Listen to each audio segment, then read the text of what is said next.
ಸದ್ಗುರು ಮಾತೋಶ್ರೀ ಅವರ ಪಾವನ ಪಾದಾರವಿಂದಕ್ಕೂ ಅನಂತ ಕೋಟಿ ಭಕ್ತಿಪೂರ್ವಕ ಶಿರಸಾಷ್ಟಾಂಗ ಪ್ರಣಾಮಗಳನ್ನು ಸಮರ್ಪಿಸುತ್ತಾ, ಬ್ರಹ್ಮವೇದಿಕೆಯಲ್ಲಿ ದಿವ್ಯ ಸಾನ್ನಿಧ್ಯ ಸ್ಥಾನವನ್ನು ಅಲಂಕರಿಸಿಕೊಂಡು ನಮ್ಮೆಲ್ಲರಿಗೂ ಉಪದೇಶಾಮೃತವನ್ನು ಕರುಣಿಸಲಿರುವ ಪರಮ ಪೂಜ್ಯರು, ಶ್ರೋತ್ರಿಯ ಬ್ರಹ್ಮನಿಷ್ಠರು, ಅನುಭಾವಿಗಳು, ಮುಮುಕ್ಷುಗಳ ಹಿತಚಿಂತಕರಾಗಿರುವ ಸದ್ಗುರು ಅಪ್ಪಾಜಿಯವರ ಪವಿತ್ರ ಡಿದಾವರಿಗಳಲ್ಲಿ ಅನಂತ ಕೋಟಿ ಭಕ್ತಿಪೂರ್ವಕ ಶಿರಸಾಷ್ಟಾಂಗ ಪ್ರಣಾಮಗಳನ್ನು ಸಮರ್ಪಿಸುತ್ತಾ, ವೇದಿಕೆಯನ್ನು ಅಲಂಕರಿಸಿಕೊಂಡು ಇಲ್ಲಿ ಪರ್ಯಂತರವಾಗಿ ತಮ್ಮ ಅನುಭವವನ್ನು ಹಂಚಿಕೊಟ್ಟಿರುವ ಮಲ್ಲೇಶಪ್ಪ ಅಪ್ಪಂಗಳಿಗೂ ಅನಂತ ಭಕ್ತಿ ನಮನಗಳಿಸಿ, ವೇದಿಕೆಯನ್ನು ಅಲಂಕರಿಸಿರುವ ಯೋಗ ಗುರೂಜಿಗಳಿಗೂ ಅನಂತ ಭಕ್ತಿ ಕುಸುಮಗಳನ್ನು ಸಮರ್ಪಿಸುತ್ತಾ, ಭಜನಾ ಮಂಡಳಿಯವರಿಗೂ ವಂದಿಸಿ, ಸತ್ಸಂಗ ಸಮ್ಮೇಳನದಲ್ಲಿ ಭಾಗಿಗಳಾಗಿ ಜ್ಞಾನಾಮೃತವನ್ನು ಪಾನ ಮಾಡಲು ಬಂದ ಎನ್ನ ಆತ್ಮೀಯ ಶರಣು ತಂದೆ ತಾಯಿಗಳೇ, ನಿಮ್ಮೆಲ್ಲರಿಗೂ ಶರಣು ಶರಣಾರ್ಥಿಗಳು.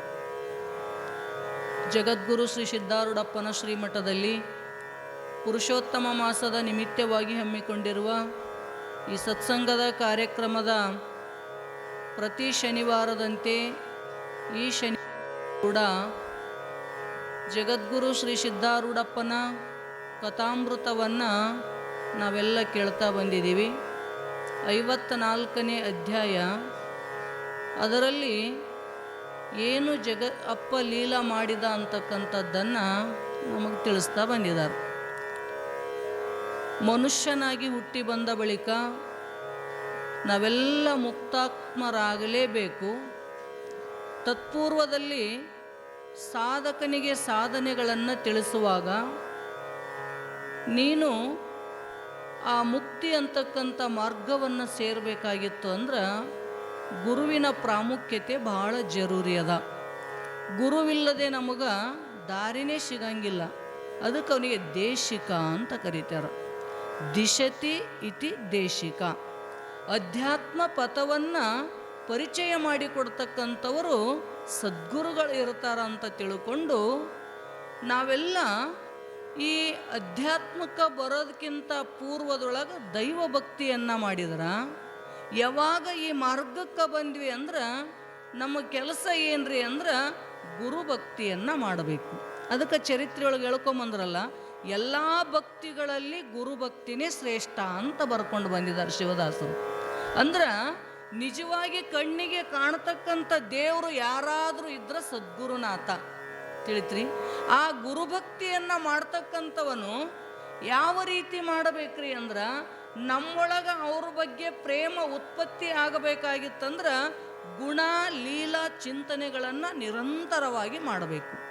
ಯಾಕೆ ಅಪ್ಪುಗಳು ಚರಿತ್ರೆ ಪಾರಾಯಣ ಮಾಡಕ್ಕೆ ಹಚ್ಚಿದ್ರು? ನಾವು ಮನೆಯಾಗ ಓದ್ತೀವೋ ಬಿಡ್ತೀವೋ ಗೊತ್ತಿಲ್ಲ, ಹೌದಿಲ್ರಿ? ಚರಿತ್ರೆಯನ್ನು ಓದೋದ್ರಿಂದ ಕೇಳೋದ್ರಿಂದ ನಮಗೂ ಕೂಡ ಗುರುವಿನಲ್ಲಿ ಒಂದಿಷ್ಟು ಭಕ್ತಿ ಅಂತಕ್ಕಂಥದ್ದು ಹುಟ್ಟುತ್ತದೆ. ಸುಮ್ಮನೆ ಹುಟ್ಟಂಗಿಲ್ಲ. ಯಾರ್ದರ ಮ್ಯಾಗ ಪ್ರೇಮ ಹುಟ್ಟ್ಯದಂದ್ರೆ ಸುಮ್ಮನೆ ಹುಡ್ತದೆ ನೋಡ್ರಿ. ಲೌಕಿಕದೊಳಗೆ ಒಬ್ರಿಗೊಬ್ರು ಪ್ರೇಮ ಮಾಡ್ಯಾರ ಅಂತ ಹೇಳ್ತಿರ್ತಾರೆ. ಅವನ ಮ್ಯಾಗ ಭಾಳ ಪ್ರೀತಿ ಹುಟ್ಟ್ಯದ ಅಂತಾಳಂದ್ರೆ ಏನಾದರೂ ಅವ್ರೊಳಗಿರ್ತಕ್ಕಂಥ ವಿಶೇಷ ಗುಣ ಅವ್ರಿಗೆ ಗೊತ್ತಾದಾಗೇ ಪ್ರೇಮ ಹುಟ್ಟುತ್ತದೆ. ಹೌದಂತೀರ? ಇಲ್ಲ, ನಮ್ಮ ಅಪ್ಪವ್ರು ಭಾಳ ಚಂದ ಹೇಳ್ತಿರ್ತಾರೆ, ಪೆನ್ ಬಿತ್ತಂತ ತೆಗೆದು ಕೊಟ್ರಂದ್ರೆ ಪ್ರೀತಿ ಆಯ್ತಂತ. ಪ್ರಪಂಚದ ಪ್ರೀತಿ ಹಿಂಗೆ ಹುಟ್ಟುತ್ತೆ, ಹೌದಿಲ್ರಿ? ಏನಾದರೂ ಒಂದು ಸಹಾಯ ಮಾಡಿದಂದ್ರೆ ಪ್ರೇಮ ಹುಟ್ಟಿ ಬಿಡುತ್ತದೆ. ಆದರೆ ದೇವ್ರ ಗುರುವಿನಲ್ಲಿ ಹುಟ್ಟಬೇಕಲ್ಲ ಪ್ರೇಮ. ಪ್ರಪಂಚದೊಳಗೆ ಏನಾದರೂ ಒಂದು ವಿಷಯಗಳನ್ನು ಕುರಿತು ಚಿಂತನೆ ಮಾಡಿದಾಗ ಪ್ರೇಮ ಸಹಜವಾಗಿ ಹುಟ್ಟುತ್ತದ. ಆದರೆ ಸದ್ಗುರುನಾಥನಲ್ಲಿ ಪ್ರೇಮ ಹುಟ್ಟಬೇಕಾಗಿತ್ತಂದ್ರೆ ಅಷ್ಟು ಸುಲಭವಾಗಿ ಹುಟ್ಟಂಗಿಲ್ಲ. ಏನು ಮಾಡಬೇಕಾಗ್ತದೆ ರೀ? ನಿರಂತರವಾಗಿ ಗುರುನಾಮ ಸ್ಮರಣೆ, ನಿರಂತರವಾಗಿ ನಾವು ಚಿಂತನೆ, ಅವರು ಮಾಡಿರ್ತಕ್ಕಂಥ ಅದ್ಭುತವಾಗಿರ್ತಕ್ಕಂಥ ಲೀಲೆಗಳನ್ನು ಚಿಂತನೆ ಮಾಡ್ತಾ ಮಾಡ್ತಾ ಹೋದಂಗೆ ನಮ್ಮಲ್ಲಿನೂ ಕೂಡ ಗುರುವಿನ ಪ್ರತಿಯಾಗಿ ಒಂದು ಪ್ರೀತಿ ಅಂತಕ್ಕಂಥ ಅಂಕುರ ಅರಳುತ್ತದೆ. ಅದಕ್ಕೆ ನಾವು ಭಕ್ತಿ ಅಂತ ಕರಿತೀವಿ. ಅದು ನಮಗೆ ಸಿಗಬೇಕಾಗಿತ್ತಂದ್ರೆ ಇಂಥ ಸತ್ಸಂಗವನ್ನು ಕೂಡ ಮಾಡಲೇಬೇಕು. ನೋಡ್ರಿ, ಪ್ರತಿಯೊಂದು ಸಿದ್ಧಾರೂಢಪ್ಪನ ಚರಿತ್ರೆ ಅಧ್ಯಾಯದೊಳಗೂ ಕೂಡ ಗುರುಭಕ್ತಿ ಸತ್ಸಂಗ ಇವೆರಡು ಹೇಳ್ತಾನೆ ಬಂದಾರ ಅವರು. ಯಾಕಂದ್ರೆ ಇಲ್ಲಿ ಬಂದಾಗನೇ ಭಕ್ತಿ ಬೆಳೀತಿದ್ರಿ, ಮನೆ ಕುಂತ ಭಕ್ತಿ ಬೆಳೀತಿದೆ ನಮಗೆ? ಬೆಳೆಯಂಗಿಲ್ಲ. ಎಷ್ಟೋ ಮಂದಿ ಸಿದ್ಧಾರೂಢಪ್ಪನ ಚರಿತ್ರೆ ಶಿವದಾಸರು 56 ಅಧ್ಯಾಯಗಳನ್ನು ಅಷ್ಟೇ ಬರೆದ್ರು. ಇನ್ನೂ ಎಷ್ಟೋ ಸಾವಿರ ಅಲ್ಲ ಲಕ್ಷ ಲೀಲೆಗಳು ಗುರುನಾಥನು. ಯಾರು ನಂಬಿರ್ತಕ್ಕಂಥ ಭಕ್ತರು ಏನು ಬೇಡ್ತಾರದು ಕೊಟ್ಟ. ಕಾಮಧೇನು ಕಲ್ಪವೃಕ್ಷ ಚಿಂತಾಮಣಿ ಗುರುನಾಥ. ಏನು ಕಮ್ಮಿ ಇದ್ದಾರೆ ಅವನ ಸನ್ನಿಧಾನಕ್ಕೆ ಹೋದವರಿಗೆ ಕೇಳುತ್ತೀವಿ ನಾವು. ಸಣ್ಣ ಕತೆ ಹೇಳಿ ಮುಗಿಸ್ತೀನಿ ನಾನು. ಬೆಂಗಳೂರೊಳಗೆ ಸಿದ್ಧಾರೂಢಪ್ಪನ ಮಠ ಏಸದವೋ ಗೊತ್ತಿಲ್ಲ, ಹೌದಿಲ್ರಿ? ಯಾವ ಊರಾಗಿಲ್ಲ ಅಂತೀರಿ? ಎಲ್ಲ ದೇಶದೊಳಗೂ ಸಿದ್ಧಾರೂಢಪ್ಪನ ಪ್ರಚಾರ. ಈಗಂತಲ್ಲ, ಅವಾಗ ಆಗ್ಯದ ಅಜ್ಜ ಇದ್ದಾಗನೇ. ಬೆಂಗಳೂರೊಳಗೂ ಕೂಡ ಚಾಮರಾಜನಗರದೊಳಗೆ ಸಿದ್ಧಾಶ್ರಮವನ್ನು ಸ್ಥಾಪನೆ ಮಾಡಿದ್ರು. ಯಾರು ಅಂದ್ರೆ ಗೋವಿಂದ ಹಳಿಯಾಳಕರ್ ಅಂತ ಚರಿತ್ರೆಯೊಳಗೆ ಬಂದದಲ್ಲ. ಸಿದ್ಧಾರೂಢಪ್ಪ ಎಲ್ಲ ಭಕ್ತರು ಬಂದು ಕೇಳಿದ್ರಂತ, ನಮ್ಮಲ್ಲಿ ಕೂಡ ಸತ್ಸಂಗ ಮಾಡಬೇಕಂತೀವಿ, ಯಾರನ್ನಾರ ಕಳಿಸ್ಕೊಡ್ರಿ ಅಂತ. ಸಿದ್ಧಾರೂಢಪ್ಪನ ಹತ್ರ ಸಾಕಷ್ಟು ಮಂದಿ ನಮ್ಮಂಥ ಸಾಧುಗಳು ಅವಾಗ ಕೇಳಿದ್ರೆ ಎಲ್ಲ ಊರಿಗೆ ಒಬ್ಬೊಬ್ಬರನ್ನ ಕಳಿಸ್ಕೊಡ್ತಿದ್ರಂತ ಗುರುವಿನ ಪ್ರಚಾರ ಮಾಡೋ ಸಲುವಾಗಿ. ಅವಾಗ ನಮ್ಮೂರಿಗೆ ಯಾರನ್ನಾರ ಕಳಿಸ್ರಿ ಅಂದ್ರೆ ಗೋವಿಂದ ಸಂತ ಹಳಿಯಾಳಕರ್ನ ಕಳಿಸಿದ್ರು. ಹರಿದ್ವಾರದಿಂದ ಬಂದಿದ್ದ ಪುಣ್ಯಾತ್ಮ, ಕಾರವಾರ ಜಿಲ್ಲೆ ಹಳಿಯಾಳದವ ಕರೆ. ಅಲ್ಲಿ ಶಾಸ್ತ್ರ ಅಧ್ಯಯನಕ್ಕೆ ಹೋಗಿ ಸಿದ್ಧಾರೂಢಪ್ಪನ ಕೀರ್ತಿಯನ್ನು ಕೇಳಿ ಇಲ್ಲಿ ಸಿದ್ಧಾಶ್ರಮದೊಳಗಿದ್ದ ಅಂಥವನನ್ನು ಬೆಂಗಳೂರಿಗೆ ಕಳಿಸಿದಾಗ ಗುರುನಾಥನ ಪ್ರಚಾರ ಮಾಡಬೇಕು, ಅದೇ ನನ್ನ ಗುರಿ ಅಂತ ತಿಳ್ಕೊಂಡು ಸಿದ್ಧಾಶ್ರಮವನ್ನು ಸ್ಥಾಪನೆ ಮಾಡಿದ್ದ. ಎಲ್ಲ ಜನರಿಗೂ ಗುರುಭಕ್ತಿಯನ್ನು ಬೋಧನೆ ಮಾಡ್ತಿದ್ರಂತ. ಎಲ್ಲ ಕಡೆಗೂ ಸಂಚಾರ ಮಾಡ್ತಿದ್ರು, ಸಿದ್ಧಾರೂಢಂದೇ ಹೇಳ್ತಿದ್ರು. ಅಂಥ ಪ್ರಸಂಗದೊಳಗೆ ಅಲ್ಲಿ ಒಂದು ಬಡ ಕುಟುಂಬ, ಗಂಗಾಧರಪ್ಪ ಮತ್ತು ಶಿವಮ್ಮ ಅಂತಕ್ಕಂಥ ದಂಪತಿಗಳವರು. ಅವರು ಕಿರಾಣಿ ಅಂಗಡಿ ಮಾಡಿಕೊಂಡು ಬದುಕ್ತಕ್ಕಂಥ ಪರಿಸ್ಥಿತಿ. ಆದರೂ ಗುರುಭಕ್ತಿ ಅವರೊಳಗೆ ಯಾವ ರೀತಿಯಿಂದ ಗುರುಭಕ್ತಿ ಮಾಡ್ತಿದ್ರಂದ್ರೆ, ಎದ್ದ ತಕ್ಷಣ ಮೊದಲೇ ಗುರುವಿನ ಚಿಂತನ ಜೊತೆಗೆ ಪ್ರಾರಂಭ ದಿನ ಅವ್ರದ್ದು. ನಂಬುದು ಎದ್ದ ತಕ್ಷಣ ಚಾ ಜೊತೆಗೆ ಪ್ರಾರಂಭ, ಯಾಕ್ರಿ? ಎದ್ದ ತಕ್ಷಣ ತಂಬಾಕು ಜೊತೆಗೆ ಪ್ರಾರಂಭ ನಮ್ಮ ದಿನಗಳು. ಅವ್ರು ಹಂಗಿರಲಿಲ್ಲ. ಗುರುಭಕ್ತಿ ಎದ್ದ ತಕ್ಷಣ ಸಿದ್ಧಾರೂಢಪ್ಪ ಅಂತಲೇ ಹೇಳ್ತಿದ್ದ, ಸ್ನಾನ ಪೂಜೆ ಮಾಡ್ತಿದ್ದ. ಹೊರಗೆ ಹೋಗ್ಬೇಕಾದ್ರೆ ಸಿದ್ಧಾರೂಢಪ್ಪನ ಮಠಕ್ಕೆ ಹೋಗ್ಲಾರ್ದೆ ಅಂಗಡಿ ಬಾಗಿಲ ತೆಗಿತಿದ್ದಿಲ್ಲ ಅಂತ. ಇವತ್ತು ನೋಡ್ರಿ, ಬಹಳ ಜನ ನಾವು ನೋಡ್ತೀವಿ ಹುಬ್ಬಳ್ಳಿ ಒಳಗೆ ಸಿದ್ಧಾರೂಢರ ಮಠಕ್ಕೆ ಬಂದು ನಮಸ್ಕಾರ ಮಾಡಿನೇ ಅಂಗಡಿ ಬಾಗಿಲ ತೆಗಿತಾರಂತ. ಈಗೂ ಕೇಳ್ತೀವಿ ನಾವು, ಹೌದಿಲ್ರಿ? ಎಲ್ಲೆಲ್ಲಿ ಸಿದ್ಧಾರೂಢಪ್ಪನ ಭಕ್ತರು ಅದಾರ ಎಲ್ಲರೂ ಪೂರ್ವದೊಳಗೆ ಮನೆ ಬಿಟ್ಟು ಹೊರಗೆ ಹೋದ್ರಂದ್ರೆ ಗುರುವಿನ ಮಠಕ್ಕೆ ಹೋಗಿ ಗುರು ಆಶೀರ್ವಾದ ಪಡ್ಕೊಂಡೇ ಮುಂದಿನ ವ್ಯವಹಾರ ಪ್ರಾರಂಭ ಮಾಡಬೇಕು. ಅಂದರೆ ನಮ್ಮ ಜೀವನ ಸುಧಾರಿಸ್ತಾ, ತಿಳ್ಕೊರಿ ನೀವು. ತಿಳಿತ್ರಿ? ಗುರು ನಮ್ಗೆ ಮಠ ದೂರದಲ್ರಿ, ಹೆಂಗೆ ಮಾಡ್ಬೇಕ್ರಿ? ಶನಿವಾರ ಅಂತ ಬರ್ತೀವ್ರಿ ಅಂತ ನೀವು ಅಂತೀರಿ. ಮನೆಗೆ ಇಟ್ಟಿರಿಲ್ಲ ಸಿದ್ಧಾರೂಢಪ್ಪನ ಫೋಟೋರ, ಮನೆಯಾಗರ ಅದಾವಿಲ್ರಿ ಫೋಟೋ ಅದಾವು, ಸಿದ್ಧಾರೂಢಪ್ಪನ ಮೂರ್ತಿ ಇಟ್ಕೊಂಡಿರಿ, ಅಲ್ಲಾರ ಇಟ್ಟು ಅಣಿ ಹೊಡೆದು ಹೋಗ್ಬೇಕಂತ. ಮನ್ಯಾಗ ಜಗಲಿಗೆರ ಹೋಗಿ ನಮಸ್ಕಾರ ಮಾಡಿ ಇವತ್ತು ನಾನು ಮಾಡ್ತಕ್ಕಂಥ ಕಾರ್ಯದೊಳಗೆ ನಾನು ಯಶಸ್ಸನ್ನು ಸಾಧಿಸಬೇಕಾಗ್ಯದ, ಅದಕ್ಕೆ ನೀ ಸದ್ಗುರುನಾಥ ಕೃಪಾ ಮಾಡು ಅಂತ ಪ್ರಾರ್ಥನೆ ಮಾಡ್ಕೊಂಡು ಹೋದ್ವಿ ಅಂದ್ರೆ ನಾವು ಮಾಡ್ತಕ್ಕಂಥ ಕೆಲಸ ಎಲ್ಲ ಒಳ್ಳೆಯದೇ ಆಗ್ತಿರ್ತದಂತ. ಅಷ್ಟರ ಮಾಡ್ಬೇಕು ಮಠಕ್ಕೆ ಬರೋದಾಗಿಲ್ಲ ಅಂದ್ರೆ. ಆದ್ರೆ ಅವನದೊಂದು ನಿಯಮ, ಅಂಗಡಿ ಬಾಗಿಲ ತೆಗಿಬೇಕಾದ್ರೆ ಸಿದ್ಧಾರೂಢ ಮಠಕ್ಕೆ ಹೋಗಿ ನಮಸ್ಕಾರ ಮಾಡಿ ತೆಗಿತಿದ್ದ. ಈ ರೀತಿಯಿಂದ ಸತಿಪತಿಗಳು ಒಂದಾದ ಭಕ್ತಿ ಹಿತವಾಗಿಪ್ಪುದು ಶಿವಂಗೆ. ಇಬ್ಬರು ಗಂಡ ಹೆಂಡತಿ ಅಷ್ಟು ಸಿದ್ಧಾರೂಢಪ್ಪನ ಮ್ಯಾಗ ಅಪಾರವಾಗಿರ್ತಕ್ಕಂಥ ಪ್ರೇಮ. ಒಂದು ಸಲ ಏನಾಯ್ತಂದ್ರೆ ಆ ಗಂಗಾಧರಪ್ಪನಿಗೆ ಜ್ವರ ಬಂದು ಅಂತ, ಭಾಳ ಜೋರು ಜ್ವರ ಬಡದ್ವಂತ.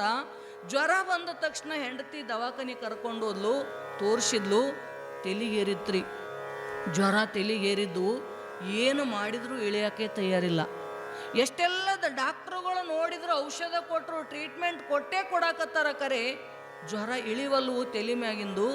ಅವ ಕೋಮಾದೊಳಗೆ ಹೋದಂಗೆ ನಿಪ್ಪಶಾಗಿ ಬಿದ್ದಾನ, ಪ್ರಜ್ಞೆ ಇಲ್ಲ.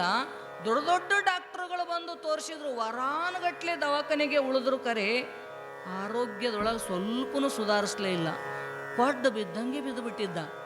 ಎಷ್ಟು ಟ್ರೀಟ್ಮೆಂಟ್ ಕೊಟ್ರು ನಡಿಲೇ ಇಲ್ಲ ಅಂತಂದಾಗ ಡಾಕ್ಟ್ರು ಕೊನೆಗೆ ಹೇಳ್ತಾರೆ, ಮನೆಗೆ ಕರ್ಕೊಂಡೋಗ್ರಿ, ಆಗ್ತದ ಅಂತ. ಆಕೆ ವಿಚಾರ ಮಾಡಿದ್ಲು, ಇಷ್ಟೆಲ್ಲ ದವಾಖಾನೆಗೆ ಹಾಕಿದೆ, ರೊಕ್ಕ ಬೇಕಾದಷ್ಟು ಹಾಕಿದೆ, ಕಡಿಮೆನೇ ಆಗಲಿಲ್ಲ. ಕೊನೆಗೆ ಹೇಳ್ತಾರ ಮನೆಗೆ ಕರ್ಕೊಂಡು ಹೋಗ್ರಿ ಅಂತ. ಏನು ಮಾಡ್ಬೇಕಂತ ಮನೆಗೆ ಕರ್ಕೊಂಡು ಬಂದ್ಲು, ಮನೆಯಾಗ ಹಾಕಿದ್ಲು, ವಿಚಾರ ಮಾಡಿದ್ಲು, ನಾವಿಷ್ಟು ವರ್ಷ ಸಿದ್ಧಾರೂಢಪ್ಪನ ಭಕ್ತಿ ಮಾಡಿ ಏನು ಲಾಭ? ಗುರುನಾಥ ನಮ್ಮನ್ಯಾಕೆ ಕಣ್ಣು ತೆಗೆದು ನೋಡಲಿಲ್ಲ ಅಂತ ತಿಳ್ಕೊಂಡು ಚರಿತ್ರೆದ ಮುಂದೆ ಕುಂತು ಅಳುತ್ತಿದ್ಲಂತ. ಹೇ ಸದ್ಗುರುನಾಥ, ನಂಬಿದವರಿಗೆ ಬೇಕಾದ ಮಾಡಿದಿ, ಎಲ್ಲೆಲ್ಲೋ ದರ್ಶನ ಕೊಟ್ಟಿದಿ, ಎಂಥ ಸಂಕಷ್ಟದೊಳಗಿಂದ ಪಾರ ಮಾಡಿದಿ, ಮೃತ್ಯುವಿನ ಬಾಯಿಯೊಳಗೆ ಸಿಕ್ಕಿರ್ತಕ್ಕಂಥವ್ರನ್ನ ಹೊರಗೆ ತಂದು ಈರು ಬಾಯಿಗೆ ರಕ್ಷಣೆ ಮಾಡಿದಿ, ಕಾಳಪ್ಪನ ಸಾಯ್ತಕ್ಕಂಥ ಕಾಳಪ್ಪನಿಗೆ ರಕ್ಷಣೆ ಮಾಡಿದಿ, ಹನುಮಂತ ಸಾವು ಬದುಕಿನ ಮಧ್ಯೆ ಹೋರಾಡ್ತಿದ್ದ ಅವನಿಗೆ ರಕ್ಷಣೆ ಮಾಡಿದಿ. ನಾವೇನು ಮಾಡಿದ್ವಿ ತಪ್ಪು ಅಂತ ತಿಳ್ಕೊಂಡು ಆ ತಾಯಿ ಕಣ್ಣೀರು ಸುರಿಸ್ತಾ ಪ್ರತಿಜ್ಞೆ ಮಾಡಿದ್ಲಂತ, ನೀ ನಿಜವಾಗಿ ಸದ್ಗುರುನಾಥ ಕರೆ ಇದ್ದಿ ಅಂದ್ರ ನಾ ಮಾಡಿರ್ತಕ್ಕಂಥ ಭಕ್ತಿ ಇವತ್ತು ನನಗೆ ಫಲಿಸ್ಬೇಕು. ನನ್ನ ಗಂಡನಿಗೆ ಯಾವ ಔಷಧ ಗುಳಿಗೆಗಳನ್ನು ನಾ ಹಾಕಂಗಿಲ್ಲ, ಬರೀ ಚರಿತ್ರೆ ಮಾತ್ರ ಓದುತ್ತೀನಿ ಅಂತ ತಿಳ್ಕೊಂಡು ಆ ತಾಯಿ ಸಂಕಲ್ಪ ಮಾಡಿದ್ಲಂತ. ಸಂಕಲ್ಪ ಮಾಡಿ ಬೆಳಿಗ್ಗೆ ಎದ್ದು ಸ್ನಾನ ಮಾಡಿ ಸಿದ್ಧಾರೂಢಪ್ಪನ ಫೋಟೋಕ್ಕೆ ಪೂಜಾ ಮಾಡಿ ನನ್ನ ಗಂಡನ್ನ ಬದುಕಿಸ್ತಿದೋ ಕಳಿಸ್ತಿದೋ ನಿನಗೆ ಗೊತ್ತು ಅಂತ ಸಿದ್ಧಾರೂಢಪ್ಪನ ಮುಂದೆ ನಿಂತು ಬರೀ ಒಂಟಿಗಾಲಿ ಮೇಲೆ ನಿಂತ್ಲಂತಕಿ ತಾಯಿ. ಒಂಟಿಗಾಲ ಮೇಲೆ ನಿಂತು ಚರಿತ್ರೆ ಓದಕ್ಕೆ ಪ್ರಾರಂಭ ಮಾಡಿದ್ಲಂತ. ಚರಿತ್ರೆ ಓದ್ತಿದ್ಲು. ಒಂದು ಕಾಲು ಸೋತಂದ್ರೆ ಒಂದು ಕಾಲು ಅದನ್ನು ತಳಗಿಡ್ತಿದ್ಲು, ಮತ್ತೊಂದು ಕಾಲು ಮೇಲಿಡ್ತಿದ್ಲು. ನೋಡ್ರಿ, ಎರಡು ಕಾಲು ತಳಗಿಟ್ಟು ಓದೋದು ಬೇರೆ, ಒಂಟಿಗಾಲಿಲೇ ಓದ್ಬೇಕಲ್ಲ. ಇಷ್ಟು ಕಠೋರವಾಗಿ ಗುರುನಾಥನ ಜೊತೆ ಶಪಥವನ್ನು ಮಾಡಿ ಭಕ್ತಿಯಿಂದ ಚರಿತ್ರೆಯನ್ನು ಓದಿದ್ಲು. 7 ಅಧ್ಯಾಯ ಓದುವುದರೊಳಗಾಗಿ ಕೊಡ್ಡ ಬಿದ್ದ ಮನುಷ್ಯ ಕೈಕಾಲು ಅಳಿಗಾಡಕತ್ತಿದ್ವಂತ ಒಂದೇ ದಿನದಾಗ. ಹೆಂಗಿರ್ಬೇಕು ಗುರುನಾಥನ ಕೃಪಾ. ಒಂದು ದಿನದ ಕೈಕಾಲು ಅಳಿಗಾಡಕತ್ತಿದ್ವು. ಆಕೆ ಖುಷಿ ಆಯಿತು. 2ನೇ ದಿನ ಓದಿದ್ಲು, ಕಣ್ಣು ತೆಗದ. 3ನೇ ದಿನ ಓದಿದ್ಲು, ಎದ್ದು ಕುಂತ. ಎಷ್ಟು ಆನಂದ ಆಗಕ್ಕಿಲ್ಲ ಆ ತಾಯಿಗೆ. ಏನು ಇಲ್ಲ, ಗುರುನಾಥನ ಕರುಣೆ, ಔಷಧ ಇಲ್ಲ, ಗುಳಿಗೆ ಇಲ್ಲ. 3 ದಿನ ಹೋಯ್ತು, 4 ದಿನ ಹೋಯ್ತು, ಗಂಜಿ ಕುಡ್ದ. 5, 6, 7 ದಿನ ಓದೋದ್ರೊಳಗೆ ಎದ್ದು ಅವನೇ ಜಂಗಮರನ್ನ ಕರ್ಕೊಂಡು ಬಂದು ಪ್ರಸಾದ ಮಾಡಿಸಿದಂತ. ಹೆಂಗಿರಬೇಕು ಗುರುಭಕ್ತಿ. ಸಾಯ್ತೇನಂತ ವಾಪಸ್ಸು ಕಳಿಸಿದ್ರು ಡಾಕ್ಟ್ರು ಕರೆ. ಆಕೆ ಗುರುಭಕ್ತಿ ಎಷ್ಟು ದೊಡ್ಡದಿರಬೇಕು. ನಮ್ಮಪ್ಪ ಸಿದ್ಧಾರೂಢ ಸತ್ಯವಾಗಿ ಇದ್ದ ಅಂದ್ರೆ ನನ್ನ ಗಂಡನ ಬದುಕಿಸ್ತಾನಂತಕ್ಕಂಥ ನಿಷ್ಠ ಆಕಿ ಒಳಗೆ ಬಂದದಂತ ತಿಳ್ಕೊಂಡು ಇವತ್ತು ಸಿದ್ಧಾರೂಢಪ್ಪನ ಕೃಪಾದಿಂದ ಬದುಕಿದ. ಅವು ಬಾಯಿ ಮಾತಾಡಿಸ್ತಾ ಹೇಳ್ತಿದ್ಲಂತಮ್ಮ, ಇಂದ ಸಾವಿತ್ರಿ ಯಮನಲ್ಲಿ ಹೋಗಿರ್ತಕ್ಕಂಥ ಗಂಡನನ್ನ ವಾಪಸ್ ತಂದಳು ಆಕೆ ಪಾತಿವ್ರತ್ಯ ಧರ್ಮದಿಂದ ಅಂತ ಕೇಳ್ತಿದ್ವಿ.